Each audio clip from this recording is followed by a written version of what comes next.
What do you mean by the word God? And are we all referring to the same thing when we say it? That's coming at you today on the Nathan Jacobs Podcast.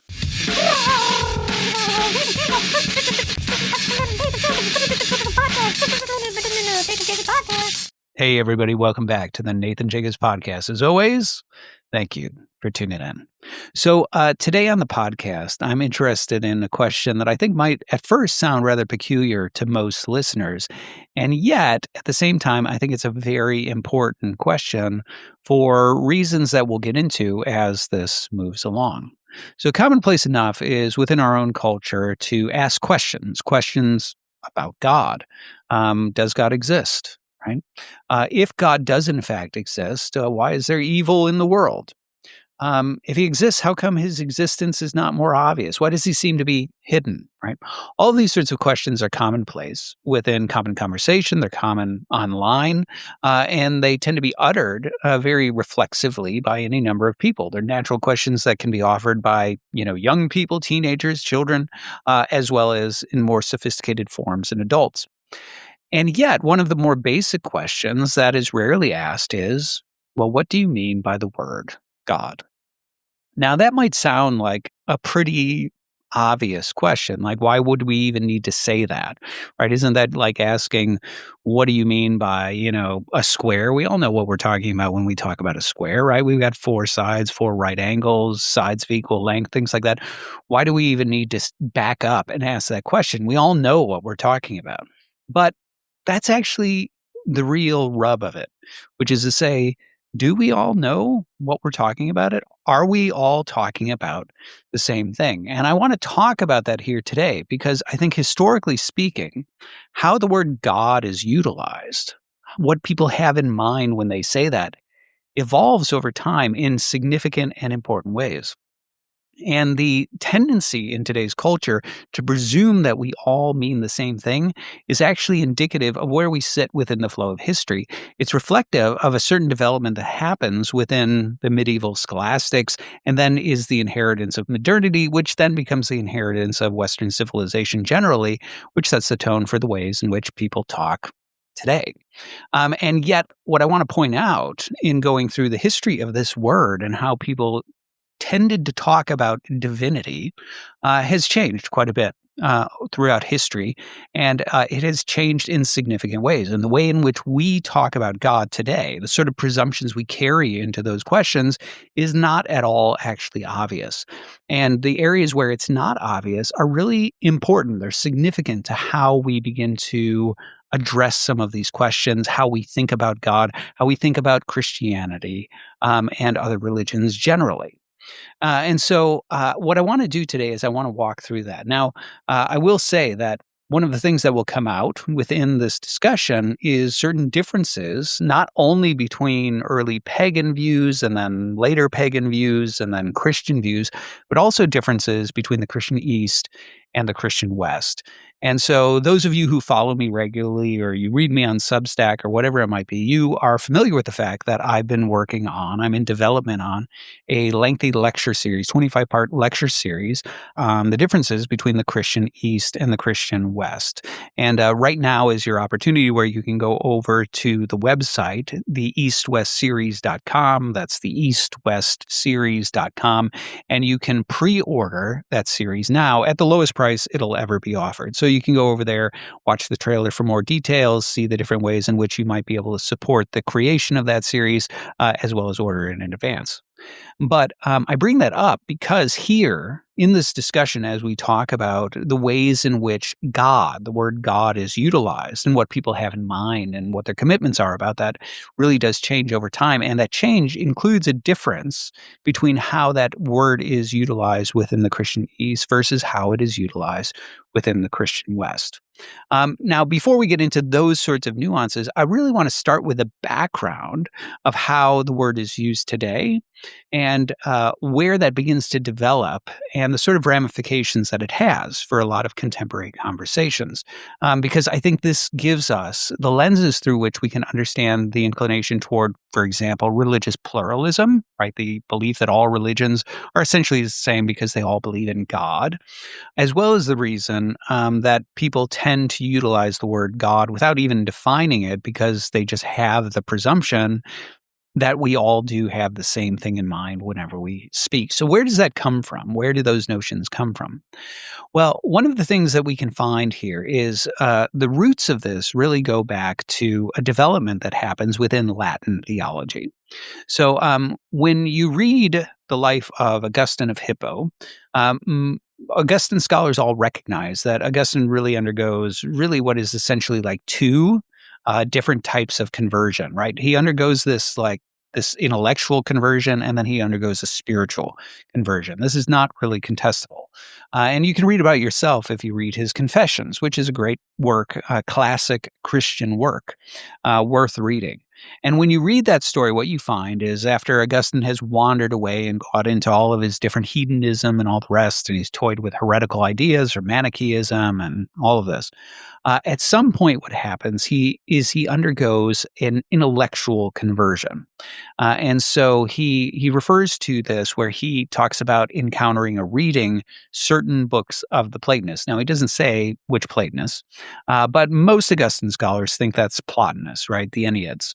And there's actually an article I can think of, for example, that contests and says, well, maybe it's Porphyry, but somewhere you're talking about those Middle and Neoplatonists that Augustine was exposed to. And the reading of certain books of the Platonists that he received from a man of monstrous pride, as he puts it, the reading of those books is the thing that it awakens Augustine to Christianity. Now, he had already been softened to it, right? For a long time, Augustine thought of it as juvenile. And he very much talks about his beliefs about Christianity being very similar to the sorts of things that you find within the New Atheists, right? So it's pretty common within the New Atheists that, you believe in a sky daddy, right? Like this sort of like anthropomorphic deity that sits in the sky and, that sort of thing. And Augustine thinks in those similar sorts of ways. He has a very juvenile understanding of Christianity, and it's really his exposure to Ambrose of Milan, who he had gone to listen to because Augustine was rhetor, right? He had studied rhetoric, and Ambrose was renowned as a speaker. So he wanted to hear this man. And by listening to Ambrose and his encounters with Ambrose, he begins to realize, okay, Christianity is, okay, maybe it's more philosophically sophisticated than I thought, but it's still obviously like wrong. And so Augustine is softened toward Christianity, but Neoplatonism really ends up rocking his world in a way where he becomes convinced that Christianity is the true philosophy.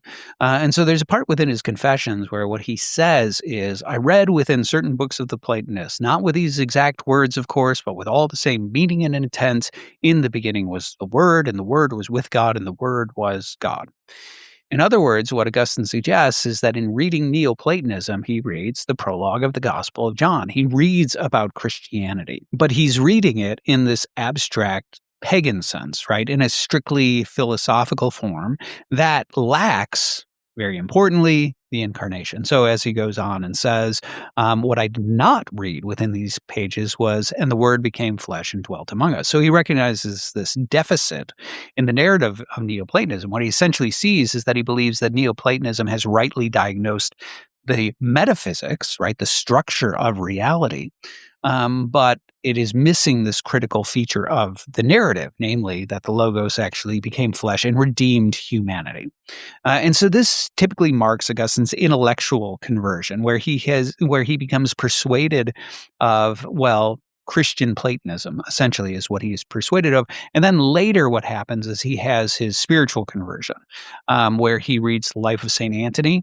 And in reading about the life of St. Anthony, he is, deeply convicted. And this is where there's the famous moment of, him weeping and hearing children speaking, telling him to take and read. And then he picks up scripture and he reads the words of St. Paul, which he takes to be a call from God directly for him to repent. And he does, right? And that marks his spiritual conversion. And so you have those two different things happen within Augustine. Now, the reason that's significant is because the Platonists are influential on Augustine's thinking about metaphysics in a way that is really rather fateful. And I say fateful because Augustine's metaphysic lacked certain things that you would only get from the Eastern Fathers. And so, those of you who have listened to me talk before, if you go and listen to the series, say, on the seven ecumenical councils, the second episode in particular, where I talk about the true philosophy of Christianity, and I go through the sort of philosophical commitments that are there within the seven ecumenical councils, you'll encounter a bunch of different things that we'll talk about here today, like the hypostasis doctrine, which are actually philosophically innovative. They are not the sort of things that you can find in the pagans. Well, there's a difficulty here because what happens is Augustine is admittedly ignorant of what the Eastern Fathers are saying in important ways. So in his treatise on the Trinity, right, De Trinitate, what he ends up talking about in there when he gets to the hypostasis doctrine, and those of you who don't know, the hypostasis, that's the word that is utilized, that's oftentimes translated out of the Greek, that's the Greek, as person in English. And so Augustine, in his treatise on the Trinity, he admits, he actually says explicitly in the opening of the work, he says, look, I am convinced that you could find any answer to any question that you might have on the Trinity in the Greek writers. But most of us over here in the West, we don't speak Greek well enough to actually know what the heck they're talking about. So I'm just going to have to wing this and rely on God. He actually says that in his treatise on the Trinity. Now, the reason that's important is because then when he gets to the question of personhood, right, and when he's dealing with that question, he raises the Greek term hypostasis. He says, well, nobody really knows what this word means. And so, right, and then he goes off on his own speculative thing. Now, those of you who have heard me talk about this before, this topic of the hypostasis within the Eastern Fathers, you know that's not true. They very much have a very clear sense of what they are saying, metaphysically speaking. But Augustine, not through, malice, he's not saying like, I'm aware of what they're saying and I reject it. It's through admitted ignorance. He doesn't know what they're talking about. And so he's having to sort of reinvent the wheel. And, naturally, not surprisingly, he doesn't end up inventing what they are talking about. So what happens with an Augustine is you end up having this flattened metaphysic, a metaphysic that is lacking certain insights that you would find strictly in the Eastern Fathers, because you couldn't find it in the pagans before them. And I say that kind of ironically, just as an aside. Sometimes, and I'm always perplexed by this, right? But sometimes people will talk about like the East versus the West and be like, well, the Christian East, they're all about mystery, whereas the West is all about like metaphysics and philosophy. And I'm like, really? I don't think you've read the Eastern Church Fathers if that's what you think, because metaphysics is all over the joint with those guys. So ironically, I think you have this sort of strange narrative that suggests that the medieval scholastics are a bunch of metaphysicians. They're dealing in deep philosophical stuff. But, these guys, they just they leave it a little bit loose, not going into the metaphysics so much over there. Not true at all. And in fact, within the Christian East, you find rather deep and rich metaphysics, as you can get that from any number of places in this podcast. But if you wanted to watch the Seven Ecumenical Councils series that I recently did, that would be another place where you could see it. But putting that sort of strange false narrative to one side and back to Augustine, what you find is he has this simplified metaphysic, which is reflective of his pagan influences.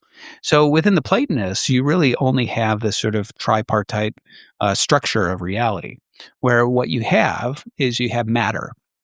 And matter is the pliable, stuff that gets turned into objects that move, that change, that mutate.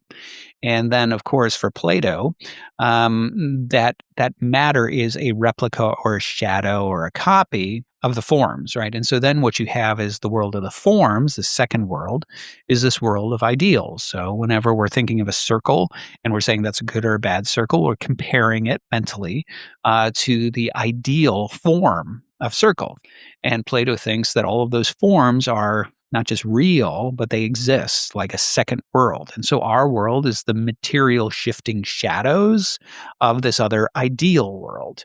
And then beyond that, you have God, right, who is the demiurge, who looks upon the world of the forms, and then he sculpts matter in order to give it structure and shape and perfection and make it as much like him as possible, as the Timaeus puts it. God desires all things to be as like him as possible. And so he takes the chaotic matter and he shapes it, gives it structure, form, goodness. And so you really only have those three levels, right? You have matter, which is the pliable stuff that becomes objects. You have the forms, and then you have God. And so within Augustine, what you end up finding is you find that same tripartite structure. Now, the reason that's important is because there are a bunch of things within metaphysics that come out in the Eastern Fathers that are not in there, right? Without the hypostasis doctrine, that would be a fourth element that you have within this structure of reality.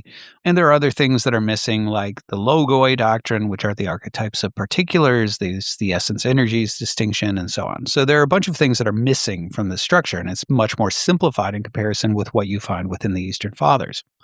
But the reason that that basic sort of simplification of the structure of reality is so important is because it begins to lead Augustine down a certain road of understanding God, a certain understanding of God that is reflective of this tripartite structure. And one of those fateful things is the doctrine of divine simplicity.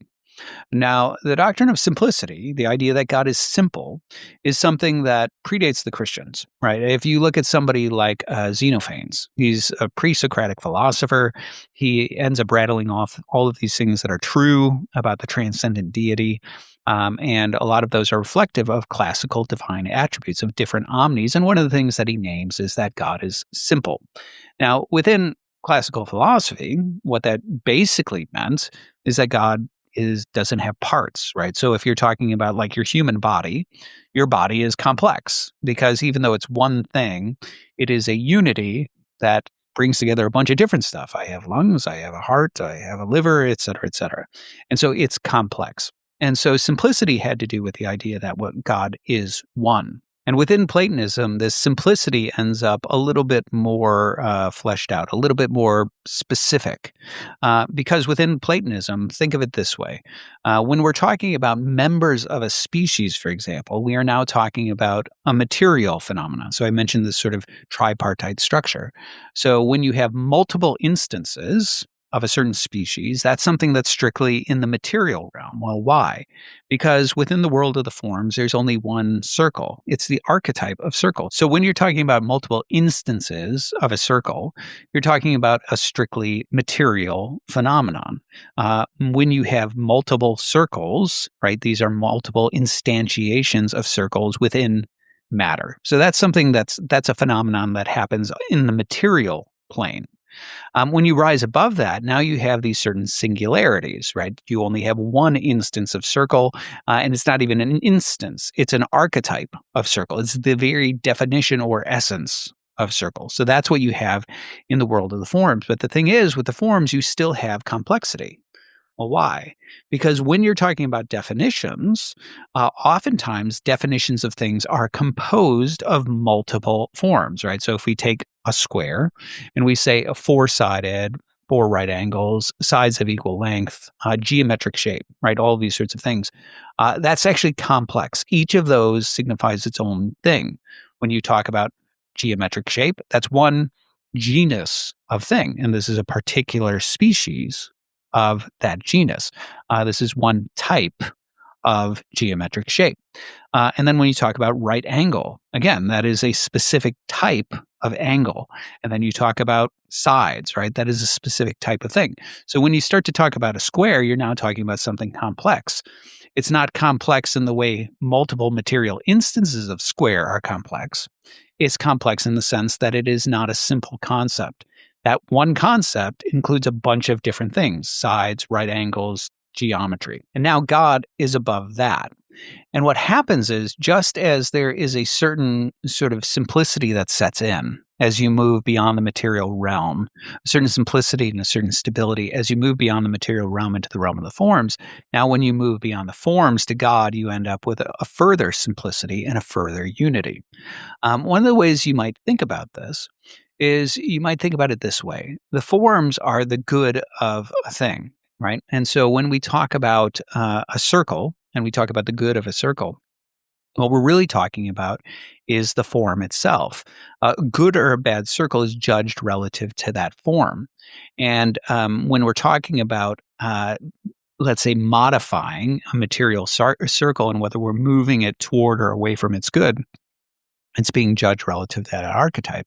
So, a circle, its essential property is that it has this flowing circumference. All points are an equal distance from common century. So, if we had a bad circle, one that's imprecise, how we would begin to move it towards good is to move the points on the flowing circumference more toward the common distance, right?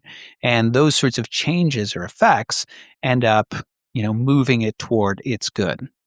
And so in Plato's thinking and Platonist thinking, the forms are the good of the thing, right?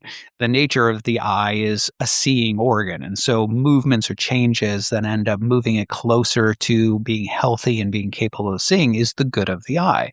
The nature of an ear is that it is a hearing organ. So things that move it toward health and wholeness such that it can hear as it is supposed to, this is the good of the ear. And so when Plato looks at this, right, that sort of understanding, that ontological understanding of the good of the thing, means that the form itself is the good of the thing. But what Plato recognizes is that means that all of the forms are various goods, right? And the question is what unifies them? And this is where Plato arrives at the concept of the good, right? That these must all be unified by something that we could call the form of the good, right? Something that is itself radiates these or something like that. The way he allegorically illustrates this is in his cave allegory. If you're familiar with this, right? This is Plato's famous way, probably his most famous story.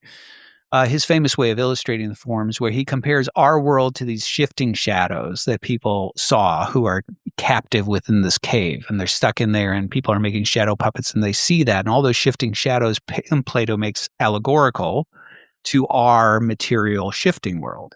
And then one of those people is dragged out of the cave and they go out into the real world. Their eyes begin to adjust and they begin to see the real things. Like, let's say they were seeing a shadow of a horse on the wall. Now they see a real horse and they're like, whoa, like that's the real thing, right? And those are now representative of the form. But what then Plato also talks about is the sun, right? And this is the allegory of the sun. The idea that now this person, they can't look up at that, right?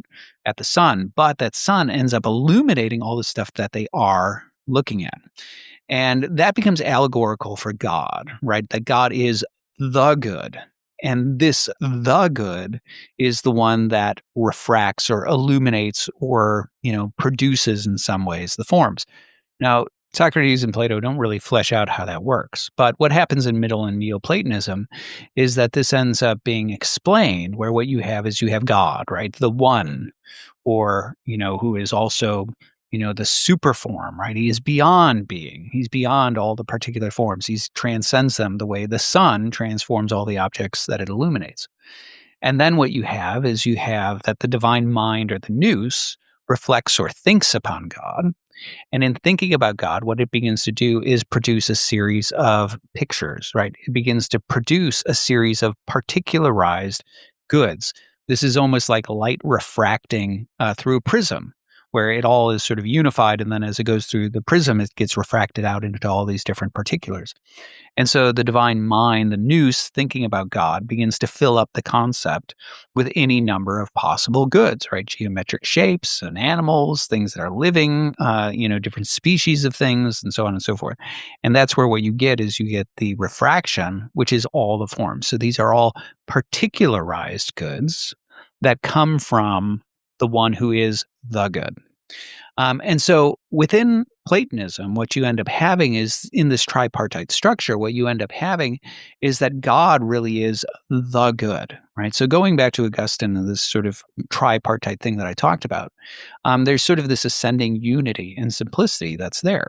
That within our world, what you have is you have shifting, mutating particular instances of things, multiple instances of human, multiple instances of square. We are all mutable, we're all corruptible, we're all in flux, we're all subject to change. You rise above that, you start to get to the world of the forms. And within the forms, what you start to get is you get a certain amount of unity to it. You get a certain level of idealism to it. right? You don't have particular instances, you don't have mutations, you don't have shifting shadows, you don't have that sort of thing. You have these ideals. And then when you rise above that, what you get to is you get to the good, right? The good that generates all of these different particular goods and then creates and shapes all of these particular instances. Now, the reason that's important is because what that leads to is the concept within Augustine that God is a super simple essence. Okay. So that phrase, when Augustine says that, well, what does it mean? Well, what it means is it means this. Unlike a square, right, which is complex, where, as I talked about when I was using that example, I had to talk about sides and right angles and things like that. Whatever God is he is one thing, right? He is not a unity of a bunch of other particularized goods. This divinity, this goodness is one. Okay. And so God is not a species within a broader genus. He's not a composite of a bunch of different other goods that could be sort of shared with other species of thing. He is one thing, right? He is the good. And that singularized unity is above all of these different particularized goods and then these particularized individuals. Now, within Augustine, this, of course, naturally raises a certain type of question about things like the Trinity, for example. Like, how do you end up having several persons when you've declared that God is a super simple essence? Well, let me fast forward here to Anselm of Canterbury. So, certain things that you find in Augustine, you also will continue to find in the medieval scholastics after him for very good reason. Basically, within the medieval scholastic system, when you were trained, if you were going to be a doctor of theology, you needed to write a sentence commentary. And that was a commentary on Lombard's sentences. And Lombard's sentences was basically a collection of various sentences from the church fathers, but primarily, if you scrutinize it, actually primarily sentences from Augustine of Hippo. And so what ended up happening naturally is that this need to do a sentence commentary, that became the lens through which Latin scholastics tended to read things. They tended to read all of Christian doctrine through this Augustinian lens within the Latin West.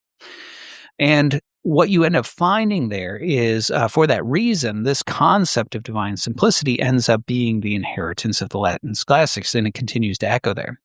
And Anselm is one of those people who really does bring, pretty fine clarity to this concept of simplicity that we first begin to find within Augustine. As I said, simplicity as a concept does appear in other writers. It just has a different meaning than what I'm about to describe.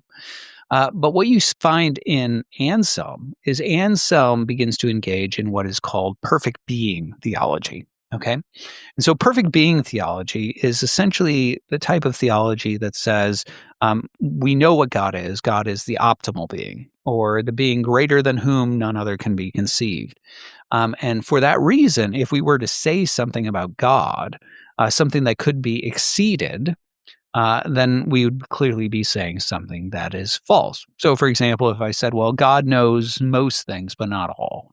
Well, then you immediately say, but that's impossible. God has to know all things, because a being who knows all things is more perfect or superior to a being who only knows some things. And since God is the optimal being, he must know all things. So you end up getting this type of perfect being theology in somebody like Anselm. And this becomes, in Anselm, the basis for the ontological argument. So if you've ever heard the ontological argument for the existence of God, the basics of the argument is essentially saying that a being who exists only contingently, a being who could exist or could not exist, is inferior to a being who exists necessarily, who cannot not exist. And since God is the optimal being, that must mean that God necessarily exists. And that's how it gets to the conclusion that God exists. Now, my point is not the ontological argument, though it is reflective of the thing that we are talking about here, namely perfect being theology. But this ends up having other ramifications for how somebody like Anselm will go on and talk about the divine attributes. Anselm will talk about, for example, that if God had justice as a property, that he would be inferior to God being justice. Or if he had justice in part, then he'd be inferior to a being who is justice. So the concept here is, in some ways, something like this. Let's just pretend that I am a complex being and there's a certain good to my hand, right? Well, that good is in some ways a limited good because it's relegated to my hand. But a being who had this good throughout the whole person, right, would be superior to me who has it only in part, right? Also, the idea if I had, let's say, I had a certain good like virtue, right, and I had it in a way that I could be deprived of it.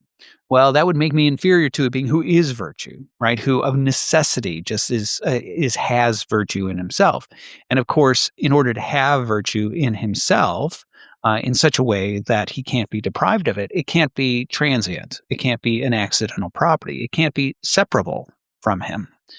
And so, for this reason, what this begins to unfold into is a certain way of thinking about the divine attributes, where when we say of God that he is powerful or that he is knowing, or that he is just or he is good or he is loving or whatever, what we have to ultimately conclude is that he is identical with these in some ways, that he doesn't just have them. He certainly doesn't have them as attributes that he could be deprived of. He has them essentially, and he has them totally in such a way that they are inexorable from him. And what this begins to lead to is the concept that essentially that all the divine attributes are just different perspectives on the same thing, and that they are somehow identical with the divine nature. So this particular understanding of divinity starts to give you a concept where the divine nature is a singular unity. It's a one thing, and that one thing is rightly called justice in total. It's also rightly called love in total. It's rightly called mercy in total. It's rightly called omnipotence in total, right? That basically, whatever might said, all the attributes are essentially different names for the same thing, that there is a certain identity to all of them, and they are identical with the divine nature.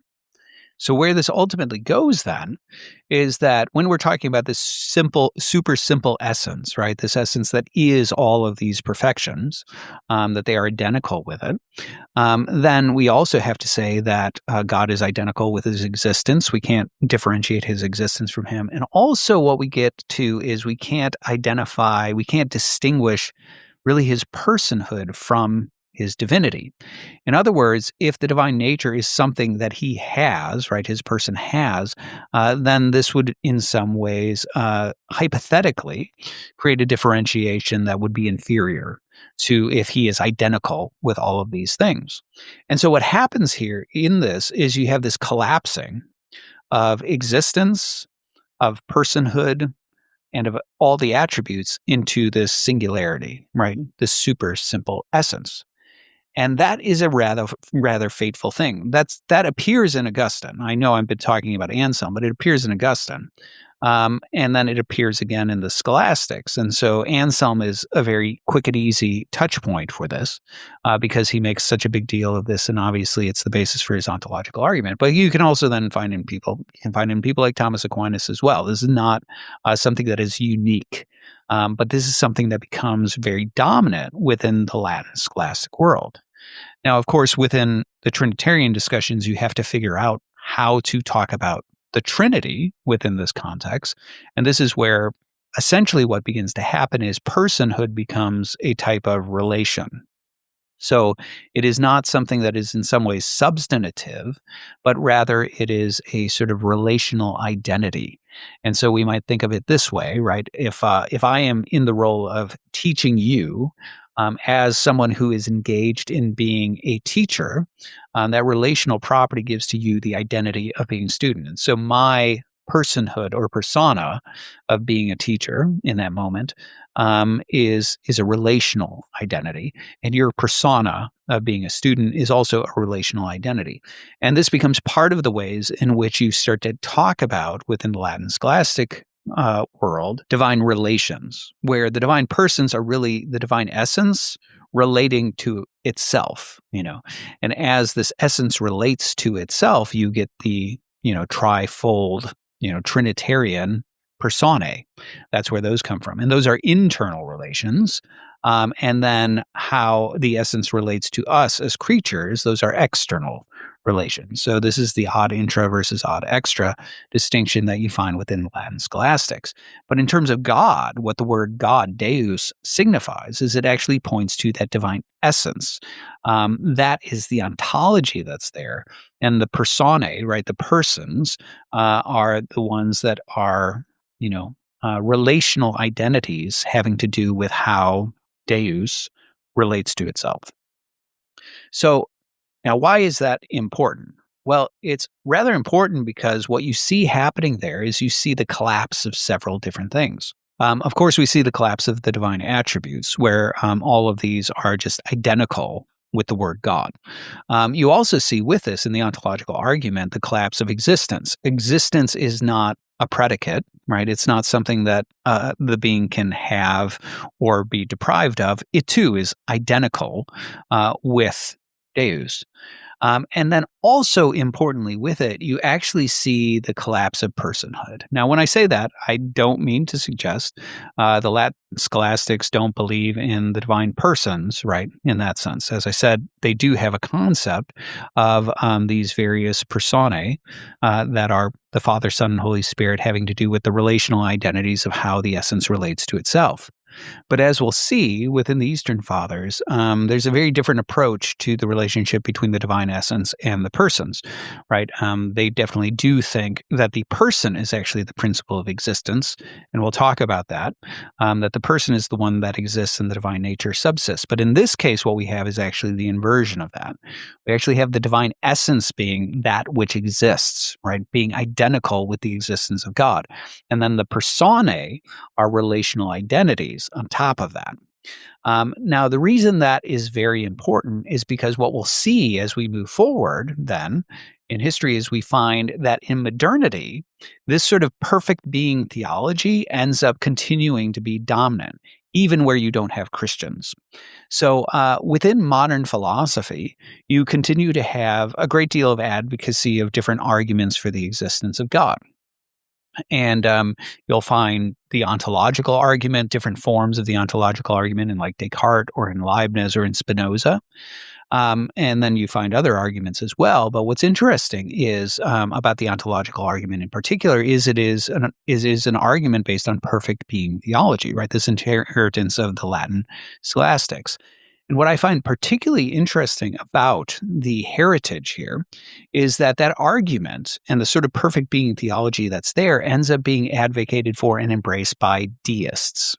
So Spinoza is somebody who I mentioned. Spinoza absolutely does not believe in the Bible, right? He refers to it as this mutilated text and so on and so forth. Spinoza is somebody who ends up rejecting what the Christians would have to say about God. He is somebody who embraces determinism. He embraces absolute necessity and so on and so forth. But his entire ethics begins with the ontological argument. And so what's interesting is you begin to see within modern philosophy the burgeoning, the rise of what we might call rational religion. And rational religion within modern philosophy is not quite just saying, well, we want to believe in religion, but we want to be rational about it. What rational religion as a term means is the sort of religious commitments that somebody could come through a priori. So a priori, when you're talking about like a priori, a posteriori, this is a fancy term that just means whether or not you can discern this truth apart from experience or whether it requires experience. And so if I were to ask you how many sides does a square have, you can answer 4 sides. You don't need to be looking at a square. And the reason is because that is a priori, apart from experience, you just know what a square is. Whereas if I asked you how many people are in my kitchen right now, you'd actually have to go look. There's nothing about the definition of my kitchen that tells you the answer. And there's nothing about the answer. If the answer is 3, there's nothing about that answer that necessitates it, right? It could be otherwise. And so that's the difference between a priori truths that are known apart from experience, and a posteriori truths you have to actually just go look at because they're just empirical facts. The Christian East and the Christian West share the same creed, the same scriptures, and yet they are worlds apart. The differences run deeper than Mary or icons or liturgy, going to the very nature of God, the hope of salvation, and even what it means to be human. They use the same words, but their meanings could not be more different. As these two worlds collide in our contemporary culture, what's needed is a translator. I spent nearly 2 decades studying these two traditions, devoting myself to figures like Augustine, Aquinas, and the Reformers in the West, but finding myself crossing the threshold of the Eastern Orthodox Church. And now, I'm producing a 25-part lecture series to help bridge this gap, exploring the differences between Eastern and Western Christianity. Pre-order the series now at the lowest price that will ever be offered, or support my efforts by becoming a series producer at theeastwestseries.com. That's theeastwestseries.com. Now, the reason that's important is because what rational religion is all about trying to discern religious tenets apart from experience. In other words, it's based largely on the definition of God. Okay? So within modern philosophy, what you begin to see is because so many people have bought into this concept that when we say the word God, we mean the optimal being.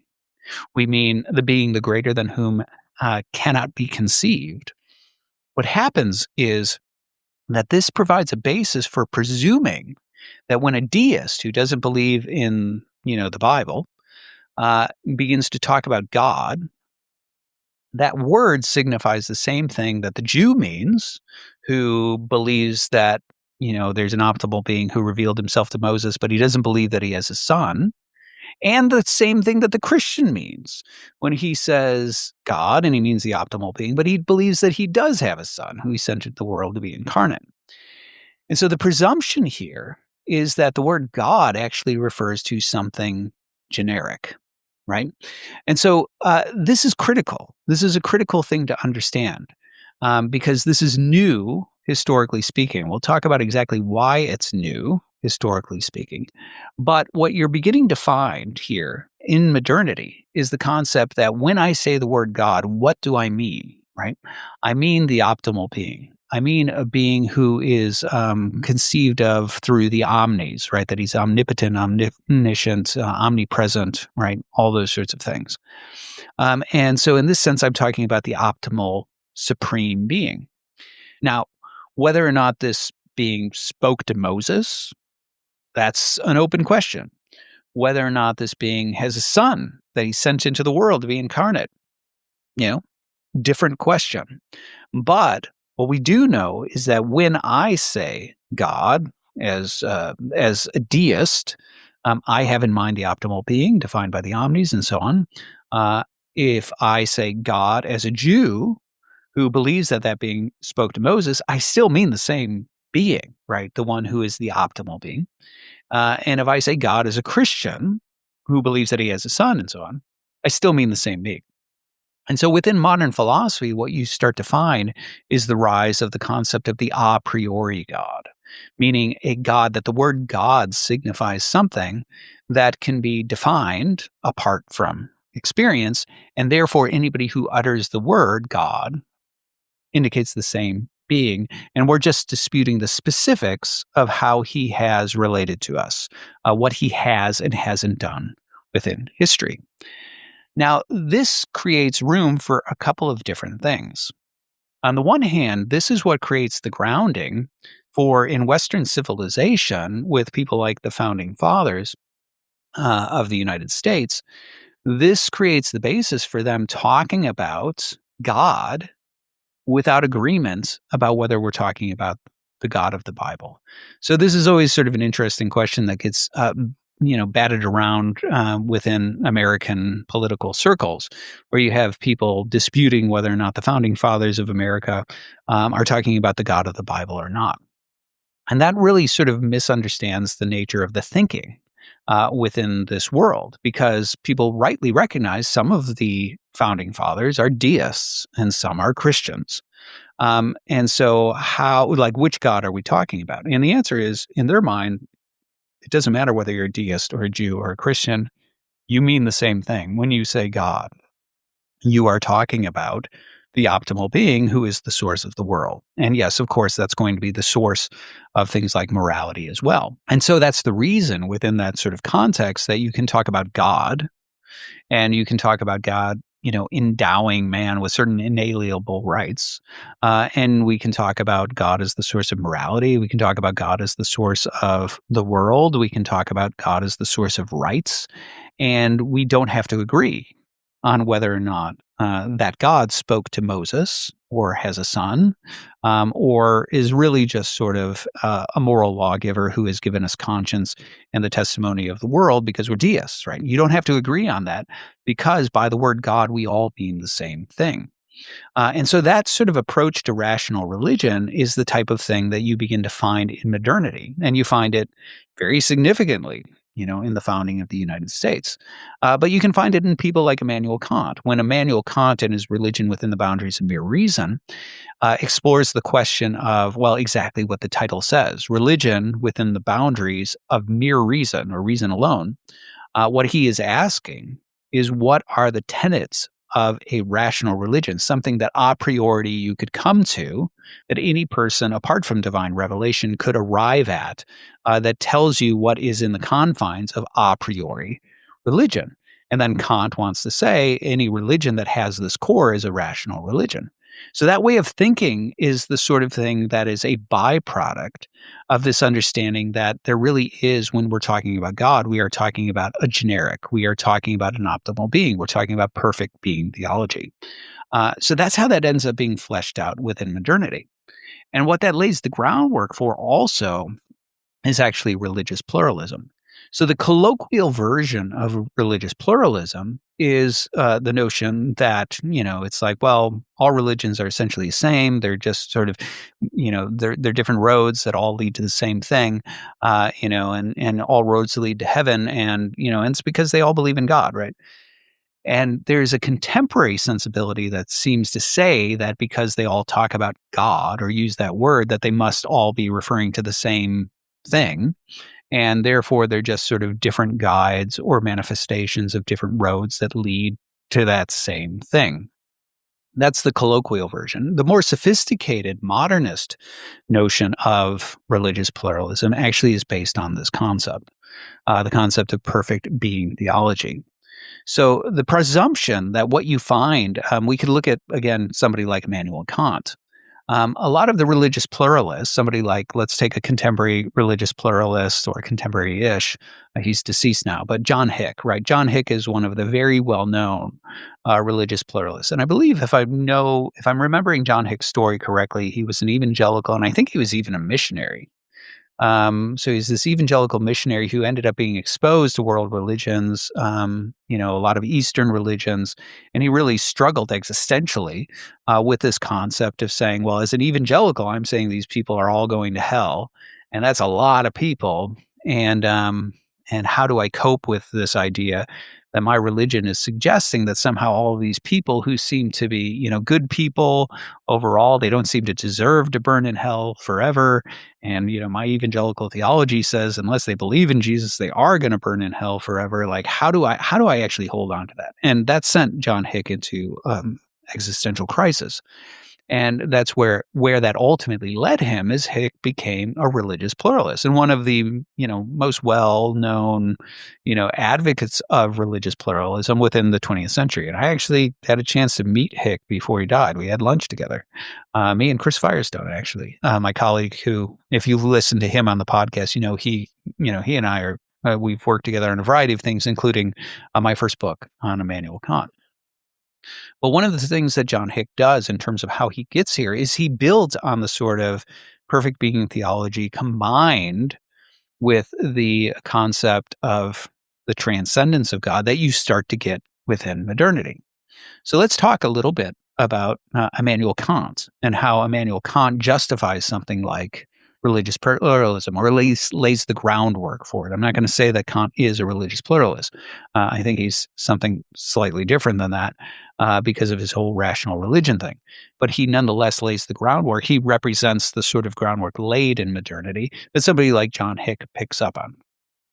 So, what Immanuel Kant actually suggests is within his writings, he suggests that, yes, God could reveal himself in principle. He has to say, like, of course, I can't deny that God could reveal himself or speak to humanity or something.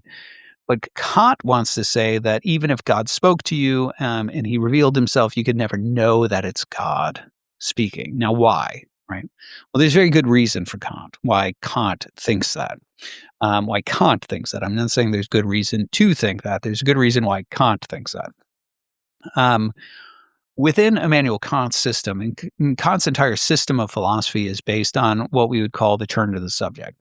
And so the turn to the subject is a fancy way of just saying that Kant had a different concept of how your mind works relative to the empiricist. So the empiricist, somebody like John Locke, he has a very basic concept of how your senses work. He thinks of your mind as a blank slate. You might think of it like a smooth piece of clay, right?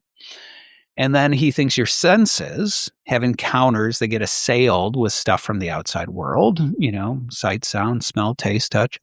And those assailing senses end up making an impression on the mind. And so if we conceived of it like you've again got a smooth piece of clay and then you press your hand into it and it leaves an impression, that's how Locke thinks your senses work.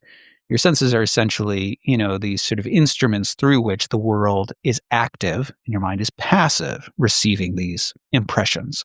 And that was pretty common amongst the modern empiricists. Well, Kant flips all that. So Kant talks about this turn to the subject, a Copernican turn that he refers to it as, where the idea is that rather than your mind being passive and acted on by the world, Kant wants to suggest that your mind is actually active, acting on the world. What does that mean? Well, what that means is that Kant believes that the mind has certain structures by which it processes information. So you have what he calls the forms of intuition, which are basically space and time. So if you think of these like containers, whenever you think of a thing, it's placed inside of these containers. You think of it as in space and time, right? So if you close your eyes and you try to think of nothing, you're not going to think of nothing. You're going to think of a void, which is conceptually an empty space, and you're going to have a ticking clock in your head. And so for that reason, that's the container in which all of your different thoughts are placed. So whenever you're thinking of things, processing things, they're going to end up in space and time. So why is that a problem when it comes to God? Well, here's the problem. When we talk about God, a priori, this optimal being, right, the sort of being that Anselm describes for us, one of the things that we find is that this being, according to perfect being theology, first of all, he is infinite. Okay. And second of all, he is transcendent. So he's outside of time, right? This is something people say all the time about God. And that's, again, an inheritance related to the Latin scholastics oftentimes, where that's a popularized version of that. Well, this sort of transcendence and atemporality and infinitude starts to create problems for the fact that if God were to show up to my senses, what would happen is my mind would process him as inside space and time and finite. Okay. So what this means is that if God were to show himself to me in some ways, inevitably, my mind would process that experience in a way that gives to me something that's not God. Right. And so this is Kant's problem. He wants to basically say, well, let's say that God shows up as a burning bush. Well, the problem is a priori, I know that God is not a bush, right? I know he's not a flaming bush. And so the problem is if what I experience, as weird as it is something that is still within the normal mental framework, I actually have reason to think it's not God because as strange as the experience is, it violates or is contrary to the a priori concept of God. And so this is where what Kant comes to is the conclusion that God cannot be an object of knowledge. Now, keep in mind, for Kant, knowledge means, direct experience. And so he cannot be an object of direct experience, according to Kant, right? According to Kant. Now, this ends up giving you a concept that is rather important to religious pluralism, which is to say that God, and here we're returning to somebody like Hick, God is transcendent. Being transcendent, we cannot really experience him as he is. If we have experiences of God, they're inevitably going to be varied and finite. They're not going to be of God as he is. And those varied and finite experiences are going to be reflective of our own finitude and so on. And they might seem to contradict each other. How I experience God versus how you experience God might land in some sort of contradiction. But the fact of the matter is, neither of us is experiencing God per se. And so this is where, if you've ever heard the analogy that God is like an elephant, right? If you've ever heard this analogy, this is a quintessential sort of John Hick type analogy, where what you have is you have a bunch of blind men who are groping around and they're feeling an elephant, and one of them is feeling the trunk of the elephant and describing the thing that he's encountering. But somebody else is like feeling, one of the other blind men is feeling the tusk and he's describing something very different, right? The one, it's pliable, the other, it's rigid, right? And then somebody else is feeling a leg and somebody else is feeling the side and so on. And all these descriptions are contradictory, so it seems. And yet, if we could actually step back and we could look at the elephant as it is, what we would see is they're all experiencing the same being. Um, and this is kind of how Hick comes down on religious pluralism. It's not kind of, it's exactly how Hick comes down on religious pluralism. The claim is that that Kant is right. That when we talk about this perfect being theology or what it is, we're talking about a being who is fully transcendent. We're talking about a being that defies our experience to see the being in total, right? To comprehend him, to experience him as he is. And so, inevitably, when people go on spiritual journeys, they end up having religious experiences. These are always going to be sort of finite experiences that are not accurate to God as he is in himself. And for that reason, then John Hick can say that all of religion, right, all the different religions are having legitimate experiences of God. And all of those legitimate experiences of God are describing, their encounter with this transcendent being on a finite plane. But the fact of the matter is that the apparent contradictions between those experiences don't nullify their legitimacy. Why? Because none of them are experiencing the transcendent God as he is, right? This is like the blind men groping the elephant. And so what somebody like Hick does is he takes the sort of rational religion that you have in somebody like Immanuel Kant, who's trying to talk about perfect being theology and use perfect being theology as a way of saying that God is transcendent and beyond our experience.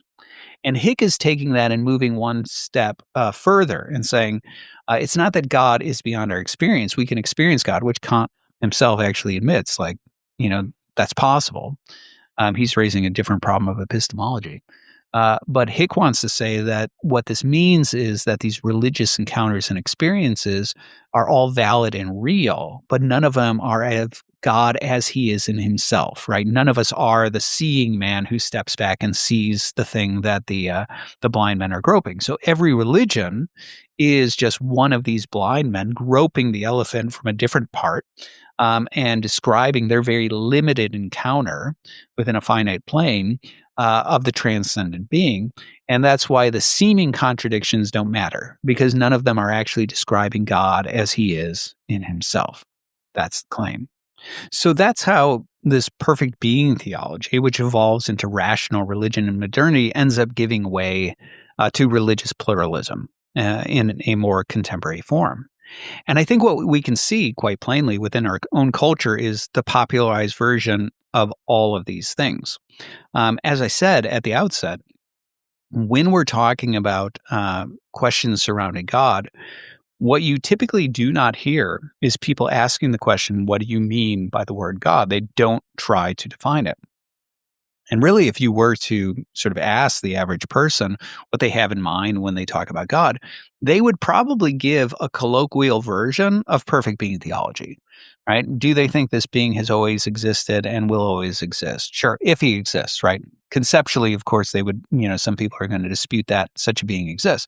But what do you mean by the word God? Well, they'd presume an eternal being, right? They would presume something like the omnis, right? That he's omnipotent, omniscient, etc. They would presume that he is supposedly good, even though, again, the new atheists would contest that. But they recognize that, the concept is supposed to be that he is, the good, and that he is the source of the moral law. They would recognize the concept of providence, that he is the one who brings forth the world and gives it order and structure. And they would recognize all of that sort of stuff. And so you end up with a perfect being theology. And then it becomes, with that, what you start to find is amongst those who lean toward religious pluralism, they would probably, for example, presume, well, all religions do believe in God and they all tell you to be a good person, right? And they give this very sort of, simplified understanding of religions, which isn't actually accurate. But that's, again, the concept. Becomes a sort of distilled down, popularized version of the type of argument leveled by somebody like John Hick. So they presume because all of the religions talk about God, they must be all talking about this perfect being that was just described. And also they're probably not troubled by the idea that, yes, of course, the Jews and the Christians and the deists are all talking about the same being, right? They're just disputing whether or not he revealed himself to Moses and so on. So I think it's actually rather common that what we find within our contemporary culture is basically the colloquial versions of the very things that we find in modernity and beyond. That there really is pervasive within the contemporary Western mind the inheritance of perfect being theology, which, as I said, is ultimately an outgrowth of this doctrine of simplicity that gives rise to a doctrine of perfect being theology, which conceives of God primarily as an abstract nature. And then the questions of personhood and the questions of activity become secondary to the thing that we are talking about, because we are talking about a particular abstract thing. Now, the natural question, of course, is the question that I raised at the outset that I said I was going to delve into, which is the question of, well, what's wrong with that? Isn't that just what the term God has always meant? And the answer is no. Historically speaking, the answer is no. The concept of God and what the term God signified is very different in the ancients, and how the term develops over time raises a lot of questions about the very assumptions that I just laid out as part of this Western inheritance. But in order to see that difference, we're going to have to wait till the next episode. This is going to be a two-parter. So with that, we'll pause there. I'm Nathan Jacobs, and this is the Nathan Jacobs Podcast. The Christian East and the Christian West share the same creed, the same scriptures, and yet they are worlds apart. The differences run deeper than Mary or icons or liturgy, going to the very nature of God, the hope of salvation, and even what it means to be human. They use the same words, but their meanings could not be more different. As these two worlds collide in our contemporary culture, what's needed is a translator. I spent nearly 2 decades studying these two traditions, devoting myself to figures like Augustine, Aquinas, and the Reformers in the West, but finding myself crossing the threshold of the Eastern Orthodox Church. And now, I'm producing a 25-part lecture series to help bridge this gap, exploring the differences between Eastern and Western Christianity. Pre-order the series now at the lowest price that will ever be offered, or support my efforts by becoming a series producer at theeastwestseries.com. That's theeastwestseries.com. Hey, everybody. Thanks for watching. Thanks for listening. If you haven't subscribed, please do so. Go ahead and hit that bell if there is a bell, and leave a comment. I hear that's great for the algorithm, and also like it and tell your friends. I really appreciate your support. And until next time.